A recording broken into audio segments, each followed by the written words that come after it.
সাত খান, সাত সাত।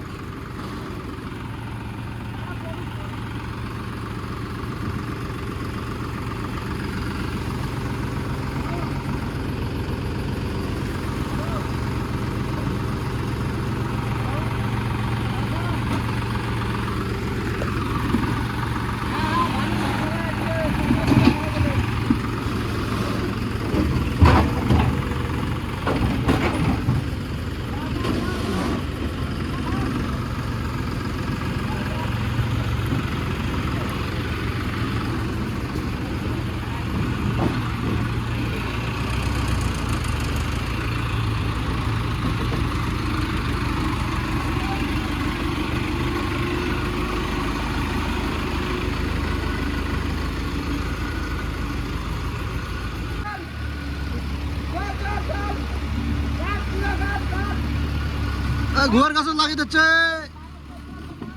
আস্তে আস্তে।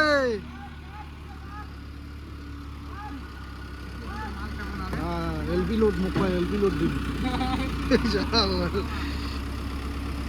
মুখে কি এলপি লোড দিচ্ছেন? এলপি লোড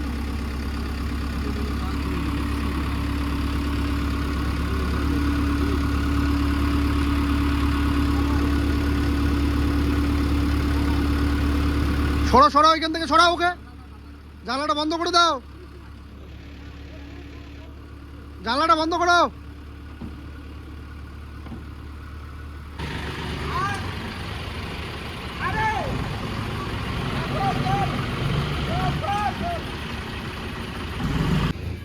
আর দেখ একটা কতলা মাটি মরছিল, দেখছিস?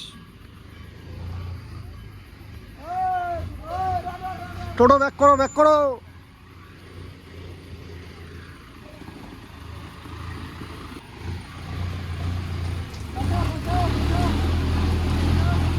আলু আছে, আলু আলু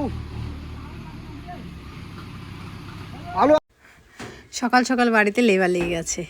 আমাদের আশেপাশে যে যারা আছে আর কি, সবাই আর কি কাজ করছে। যেমন এই যে দেখতে পাচ্ছ ভাস্তাটা, এটা আমাদের পাশের বাড়ির। তারপরে আমাদের পাশে আরেকটা যে নতুন বাড়ি হচ্ছে, ওই বাড়ির ছেলেটা, মানে সবাইকে হাউলি নেওয়া হয়েছে। মানে আমাদের বাড়িতে যতটুকু টাইম ওই ছেলেটা কাজ করবে, এই ছেলেটা আমাদের বাড়িতে যতটুকু পরিমাণে কাজ করবে, ঠিক ততটুকু পরিমাণে তোমাদের দাদাভাই ওদের বাড়িতে মাটি কেটে দেবে, ওদের ঘরে আর কি। আর বাকিদের হাজিরা সিস্টেম দেওয়া হয়েছে, আর একবেলা খাওয়ানো হয়েছে। খাওয়ানো বলতে ভাতটা আমি রান্না করে দেবো, আর মাংস ওরাই রান্না করে নেবে, নিয়ে ওরাই খাবে আর কি। এইভাবে সিস্টেমে আজকে করা হচ্ছে। এখানে যতগুলো টলিতে মাটি আছে সব আর কি আজকেই ঘরের ভিতরে ঢোকানো হবে। আবার রাত্রে যেগুলো আসবে সেগুলো আর হবে না, কারণ এত রাত্রি অবধি তো আর কাজ করা সম্ভব না। সারাটা দিন কোদাল দিয়ে কাজ করা, বুঝতেই পারছো। হ্যাঁ, আমাদের বাড়িতে প্লাস আরেকটা যে বাড়িতে, ওই বাড়িতে এই সেম মাটি ঢোকানো ঘরে। তো এই হচ্ছে ব্যাপার। তো খুবই খুশি লাগছে, বড় বড় পদক্ষেপ আর কি। এই যে মাটি ঢোকানো, তারপরে এই যে কি জানি বলে পিলার তোলা, তারপরে ঘরের যে চারপাশটা, যেটাকে আমরা বলি কাঞ্চা, এগুলা হওয়া। তো এগুলো একটা বড় বড় পদক্ষেপ। ওয়াল তুলতে তো আর সেরকম ইসে লাগে না, তাই না বলো? তো যাই হোক, এই যে মোটা লোকটাকে দেখতে পাচ্ছ, এটা কিন্তু আমাদের পাড়ার জামাই, মানে একজনের বর, এইখানকার মেয়েদের একটা বর। তো একে আবার মিতাংশ খুব ভয় পায়, যার কারণে আজকে সারা দিন মিতাংশ বাড়ি থেকে বের হয়নি। যতক্ষণই বাড়ি থেকে বের হতে যায়, তখনই এই ওকে দেখে আর ভয়ে বাড়ি থেকে বের হয় না। আর ছোটো ছেলের বিষয়ে কি বলবো বন্ধুরা, এত বড় বিপদ তো হয়ে গেলই, তোমরা দেখতেই পেলে। সমস্তটাই আমি তোমাদের সাথে শেয়ার করেছিলাম। যেহেতু আমরা ইউটিউব করি, যেহেতু ডেলি লাইফস্টাইল, তো সমস্ত কিছু শেয়ার করবই। কিন্তু আরও একটা বিপদ হয়ে গেছে, যে সেলাইটা আজকে ও খুলে ফেলেছে। কালকে সেলাই দিয়ে নিয়ে আসলাম, আজকেই খুলে ফেলেছে। মানে হাতের মধ্যে সেলাই দেওয়া তো বুঝতেই পারো, বাচ্চা মানুষ এই ঝটর পটর করে, এটা ধরে ওটা ধরে, ধরতে চায়। তারপরে বেশি কিছু বলে রাগ করে আর কি, রাগ দেখায়। আসলে অ্যান্টিবায়োটিক খাচ্ছে তো, এটারও একটা সাইড এফেক্ট আছে। সমস্ত কিছুরই, সমস্ত ওষুধেরই একটা না একটা সাইড এফেক্ট থাকে। তো যার কারণে এমন ঝটর পটর করছে, এমন রাগ দেখাচ্ছে, ব্যথাও আবার ব্যথাটা যে হচ্ছে ওর, একটা সেলাইয়ের ব্যথা তো কম না না, আমাদের সেলাই পড়েছে আমরা জানি, সেরকম সেখানেও একটা 1.5 বছরের বাচ্চা, 1.5 বছরও এখনও কমপ্লিট হয়নি ওর। তো যার কারণে ও এত ব্যথা, যে ব্যথাটা প্রকাশ করার জন্য কি যে করছে, যে সেলাইটাই আজকে খুলে গেছে বন্ধুরা, খুলে ফেলেছে। সেলাই দিয়ে আনছি না, কালকে রাতে না, কালকে বিকালে সেলাই দিয়ে আনছি। আর আজকে এত হাত চটর ফটর করতেছে যে একদম সেলাইটা খুলে ফেলছে। এই যে ওর হাতটা যে এতটা কাটা গেছে দেখো। এখন কি করি বলো তো, যদি বা ভিতরে আর কোনো মানে বোঝা যাচ্ছে কি না, এখন আমাকে মলমটা দিয়ে রাখতে হবে, এখন সেলাই দেওয়ার তো আর উপায় নেই।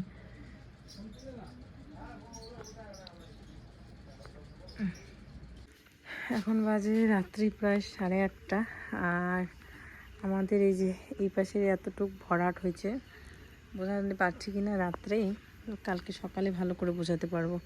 এই সাইডটা এতটুকু ভরাট হয়েছে, আর এদিকে ভরাট হয়েছে হাফেরও হাফ। এখনও এই কোণা থেকে এই কোণা ভরাট করতে বাকি আছে। আমাদের বাড়িটা যে এটা যে কতটা বড়, হাতে ওখানে 2 টলি মাটি আর এখানে 2 টলি, মানে টোটাল 4 টলি মাটি দিয়ে গেল। আর এখানে যে কয় টলি মাটি আছে পুরোটা তোমাদের দাদাভাই জানে হিসাব। এখানে কোদাল টোদাল এখন মানে রাত্রে এখানে লাইটটা সেট করা হয়েছে, এখানে কাজ হলো।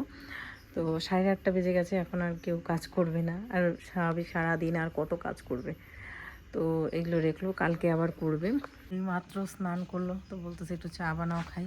তো চলো ওর জন্য একটু চা বানাই, সাথে আমিও খাবো। এখন আমারও কাপড় জামা সব ভেজানো আছে, মানে আজকে এমন পরিস্থিতি, বাবাও বাড়িতে নেই, তো যার কারণে একা 2টাকেই সামলাইছি। তবে দাদাভাই ওদিকে কাজ দাজ করছে, যখন আবার ফাঁকা পাইছে তখন এসে একটু ধরছে, তখন আমি আবার কাজ করছি। এভাবেই আজকে সারা দিনটা চলছে। কাপড় চোপড় এক ঢিপ গোছাইছি, এখন আবার আরেক ঢিপ। ওই যে দুপুরবেলায় বললাম না লেবারগুলো খাবে, যার কারণে আমি ভাত রান্না করে দিয়েছি ওদের আর কি। 1 ডেচকি না 2 ডেচকি ভাত রান্না করেছিলাম, মানে একটা ডেচকি না, আমার ওই 1 কেজি চাল তো কম হয়ে যায়। তো আমি না একদম আমাদের বাড়ির সাথে 2 কেজি চাল রান্না করেছিলাম, 2.5 কেজি ভাত, চালের ভাতই ওদের দিয়েছি, আর 3 কৌটো আমরা রেখেছি। গোছালাম, মানে এত কাপড় হয়েছে না কি বলবো। আর অর্ধেক গামলা তো ধুয়েই নি, মানে দুপুরের পর থেকে যে কাপড়গুলো ছিল ধোয়ার, এগুলো সব ভিজানো আছে, ওগুলো এখন ধুবো, ধুয়ে মেলবো না, চিপে রাখবো। আর এই দেখুন মিথিলের সেলাইটা একদম খুলে গেছে, যে দেখতে পাচ্ছ। পরে আমি তোমাদের ব্যাক ক্যামেরা দিয়ে দেখাবো এখন কি অবস্থা। তবুও মাংসটা একটুখানি উঠে এসেছে, তো মলম টলম দিয়ে যে ঘুমাইলো আর কি। আর এই যে আমি তোমাদের দাদাভাইয়ের জন্য চা বানিয়েছিলাম, সাথে আমিও একটু চা দিয়েছি গ্লাসে। দেখতে ভাবছো যে এতগুলো চা, অ্যাকচুয়ালি সারাদিন এত ক্লান্তর পরে না, মানে চাটা মনে হয় রিফ্রেশ আর কি। বাচ্চাদের ঘুম টুম পাড়ালাম, এখন আবার রান্না করব, বাকি কাজ করব, ঘর দোরগুলো পরিষ্কার করব, কালকের জন্য যত কাজ আগিয়ে রাখা যায়। প্রতিদিনই এরকমটা করি, জামা কাপড়গুলো ধুয়ে চিপে রাখবো, যাতে সকালবেলা ঘুম থেকে উঠেই মেলে দিতে পারি। তারপরে বিকাল থেকে যেগুলো জমবে ওগুলো জমিয়ে রাখবো। আর ঘর পরিষ্কার করবো। দেখি তোমাদের দাদাভাই মাছের ঝোল আছে, মাছের তেল আছে, ওইটা রান্না করতে বললো, ওটা রান্না করব। বাসনপত্র ধুবো, এই আর কি। চা কিন্তু অনেক নিয়েছি আমি, কারণ মাথা প্রচণ্ড ব্যথা করে সারাদিনের এই সমস্ত কিছুতে। অনেকগুলোই চা খাই। তোমাদের দাদাভাই বলে তুমি মরে যাওয়া, আমি বলি মরে যাওয়াই ভালো। সেই জন্য রাত্রে রান্না করার কোনো চাপ নেই, যদিও বা ভাত ডাল তরকারি সমস্ত কিছু আছে, মাছের ঝোল আছে, কিন্তু মাছের তেল তোমাদের দাদাভাই বললো একটু রান্না করতে, তো ওইটা করবো। তারপরে বাসন কুসন ধোবো। এদিকে দেখো অনেক বলছি দেখছো, কিছু টাকা আছে খুচরো। তো খুচরো টাকা যখনই হাতে থাকে, 10 টাকা 5 টাকা 100 টাকা 200 টাকা 500 যতই থাক না কেন, আমি এখানে এরকম করে ঢুকিয়ে দিই। যত তাড়াতাড়ি ভরাট হবে আরেকটা কিনে আনবো, কিনে এনে আবার আরেকটা ভরা শুরু করব। কিন্তু ওই 1 বছর পরেই ভাঙবো, মানে এই পুজোর সময় ভাঙবো আর কি। যে পুজোটা হয় পৈতা নেওয়া স্নানের মেলা, ওটার সময় ভাঙবো। কিন্তু আরেকটা, এটা তাড়াতাড়ি ভরাট হয়ে গেলে আরেকটা কিনে আনবো। তো এখানে 500 টাকার মতো আছে। তো 500 টাকা ভরে দিচ্ছি এখানে। 500 টাকা না, সরি ভুল বললাম, 200 টাকা কম 500 টাকা আছে। 200 টাকা তোমাদের দাদাভাই নিয়েছে আমার কাছ থেকে ধার।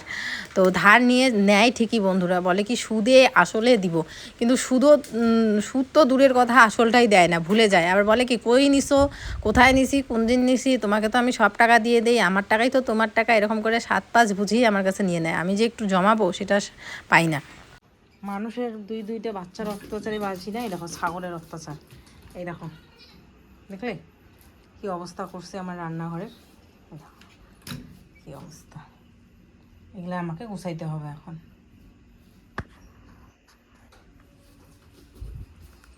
যতবার ঘরে ঢুকাই ওই যে ততবার নামে বের হয়। এদিকে ঘর দরজাগুলো মুছলাম এই মাত্র, না মুছলে কীরকম লাগছিল। আর জামা কাপড় সব ধুয়ে দিয়েছি, তো রাত্রে তো আর মেলা যাবে না, তোমার দেখাই কতগুলো জামা কাপড়। ওই বড় লাল গামলাটা 1 গামলা ছিল, এই দেখো একদম উপচে পড়ছে। ঘরে যাই, পিঠটা প্রচণ্ড ব্যথা হয়ে যায়, পিঠের ব্যথাটা আমি আর উঠতে পারি না, কাঁধ ফিরতে পারি। ভাত আছে, তারপরে মাছের ঝোল আছে, বাবাই মাত্র আসলো, বাবাকে ভাত দিলাম, ভাত ডাল ভাজা আর সজনে আলু দিয়ে মাছের ঝোল করেছিলাম, মাছ দেওয়ার আগে ভাতটা নামিয়ে রেখেছি, তো ওগুলো দিয়ে দিলাম। আমাদের সজনে আলু দিয়ে মাছের ঝোল আছে, মাছের তেলটা ভাজা করতে বললো। প্রতিদিন ভাবি আর 9টার মধ্যে ঘুমাবো, কিন্তু কোনোদিনও পারি না। এখন মাছের তেল ভাজবো, খাওয়া দাওয়া করবো, খাওয়া দাওয়া করে বাসন ধোবো, বাসনগুলো গুছিয়ে রাখবো, তারপরে মোবাইলে এডিট যদি হয় তাহলে ওটাকে ভয়েস দিব, তারপরে ঘুমাবো। বিশ্বাস করো মাথার চুল আজকে আশ্রয় নেই, সিঁদুরও পড়িনি, এমন অবস্থা। তো বন্ধুরা সারা দিন আজকে কাজ করেছি, তোমাদেরকে শেয়ার করার মতো পরিস্থিতি ছিল না। আরও একটা ঘটনা ঘটে গেছে, যেটা কি বলবো, মানে বিপদ আসলে চারদিকেই বিপদ আসে, এটা নতুন করে আর কিছুই না। কালকে এত চাপে ছিলাম, হসপিটাল থেকে একটা এমন ঘটনা হওয়ার পরে হসপিটালে যাওয়া আসা, বাড়িতে কত কাজ, তারই মধ্যে আমার ভিটিতে মানে গাড়ি অনেক দিন থেকেই পাচ্ছিলাম না। কালকে ওই সময়টার কথা আর কী বলবো, আমি যখন হসপিটালে তখন ফোনের ওপর ফোন আমার মোবাইলে যে গাড়ি এসছে, কোন দিকে মাল ফেলবো, কী করব, এমন একটা ব্যাপার। তো ওকে রাতের বেলা চলে আসছে, দুপুরবেলাও ফেলছে, আজকেও ফেললো। তারপরে আমি কিছু কাজের নিয়ে লোক নিয়ে মাটিটাকে ভিটিতে ঢাললাম, সাথে আমিও সারাদিন প্রচুর পরিশ্রম হয়েছে। কথা বলতে বা ব্লগ করতে কিন্তু একদমই এনার্জি পাচ্ছি না, কিন্তু তারপরেও অনেক প্রশ্ন, তোমাদের অনেক কমেন্ট দেখলাম, কিছু কথা তো তোমরাও জানতে চেয়েছো, অনেকই তোমরা ঈশ্বরের কাছে প্রার্থনা করছো। যাই হোক, আমরাও তো সবসময় করে যাচ্ছি, কারণ ওর খুব কী বলবো, মানে কষ্ট পাচ্ছে। আজকে যেটা হয়েছে আমি জানি না, তোমরা শুনলে মানে আরও হয়তো তোমাদের বেশি মন খারাপ হবে। আমি কিন্তু জেনে বুঝে তোমাদের মন খারাপটা করছি না। ছেলে মানুষ, বাচ্চা মানুষ একটু বেশি, ছেলে বাচ্চা মানুষ একটু বেশি দুষ্টমি হয়। হ্যাঁ, তো আজকেও কী করেছে, সেলাইটা দাঁত দিয়ে সারাদিন ভালো ছিল। বিকেলবেলা আমি একটু নিয়ে এদিকে বাইরে ছিলাম, কাজও চলছে বাড়িতে, এর ফাঁকে ও কখন যে দাঁত দিয়ে বা কী করে সেলাইটা ছিঁড়ে ফেলছে, কেটে ফেলছে। হ্যাঁ, পরে আবার নিজেই ওই সেলাইটাও কীভাবে হয়তো বা দাঁত দিয়ে করে ফেলছে, খুলে ফেলছে। এখন ডাক্তারবাবু বলেছিল যে এই সেলাইটা কাটতে প্রায় 5-7 দিন পরে, যদিও দুটো চামড়াই হচ্ছে হচ্ছে, জয়েন্টটা অনেক লাগছে, কিন্তু পুরোপুরিতে একদিনে আর কী হয় বলো। একে তো একদিন পরে গিয়ে সেলাইটা করানো হলো, আজকে আবার এরকম একটা ব্যাপার।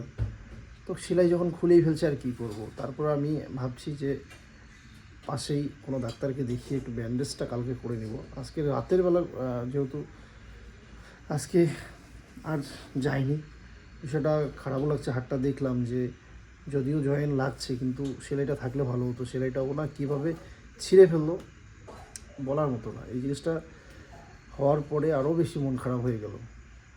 তো কী করব, কিছু করার নেই। আর কিছু করার নেই বলতে আমাদের যতটুকু ইসে ততটুকু তো করতেই হবে। এখন কালকে আবার ডাক্তারের কাছে নিয়ে যেতে হবে। হয়েছে, প্রচুর পরিশ্রম হয়েছে। ছোটোটা কান্না করতে ইস করলে হবে নাকি? খালি চিল্লাইতে পারো আর ইস করতে পারো। গিয়ে আমি তো বসে আছি না সারাটা দিন। পয়সা থাকার কিছু নেই, আমার বাচ্চাটা কাঁদতেছে, যাও কাশতেছি।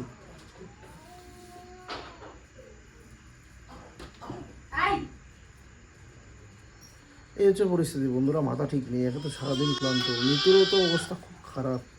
2 বাচ্চাকে সামলানো, এই যে উঠে গেছে, এখন প্রায় 10টা বাজে রাত। এখন একটু খাওয়া দাওয়া করবো।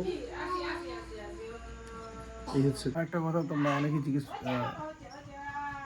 চিল্লায়ও না, আস্তে আস্তে বলো। আর একটা কমেন্ট করছিল যে এরকম একটা ঘটনা কিভাবে হলো। আসলে ওই আমাদের নতুন টিনের ঘরে ওখানে গিয়ে ও হয়তো উঠতে যাচ্ছিল বা খেলছিল, ওইখানে একটা টিনের মধ্যে হাতটা লেগে কেটে যায়। এতটা ডিপ হয়েছে, আমি যদি জানতাম আমি কালকে রাতেই ওকে সঙ্গে সঙ্গে হসপিটালে নিয়ে যেতাম, বা কালকে তো না পরশু দিন। কী বলবো, শুধু বারবার হাতটা দেখিয়ে দেয়, ও কিছু ধরতে পারে না কিছু, তবু কি ডান হাতের বুড়ো আঙুলটা, এই যে এটা তো আমি বাঁ হাতে দেখাচ্ছি, ওর ডান হাতের। আর ঠিক এই জায়গাটার মধ্যে কাটাকাছি, এই জায়গাটা অনেকটাই এবং ডিপ হয়েছে অনেকটা।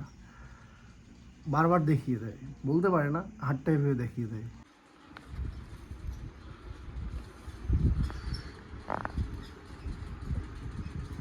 এখন বাজে ঘড়িতে প্রায় 10:30। যেই খেতে বসছিস সেই উঠে গেছে, দেখো। বাবা কোথায় উঠছে? বাবা উ কোথায় হয়েছে? বেতু কোথায় পাইছো? বাবা পাপা, মিথিল, মিথিল,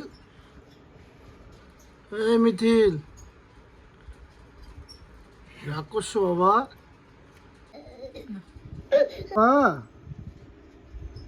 বাবা ঘুম গড়ি যাবা? বাইক এই যে দেখো,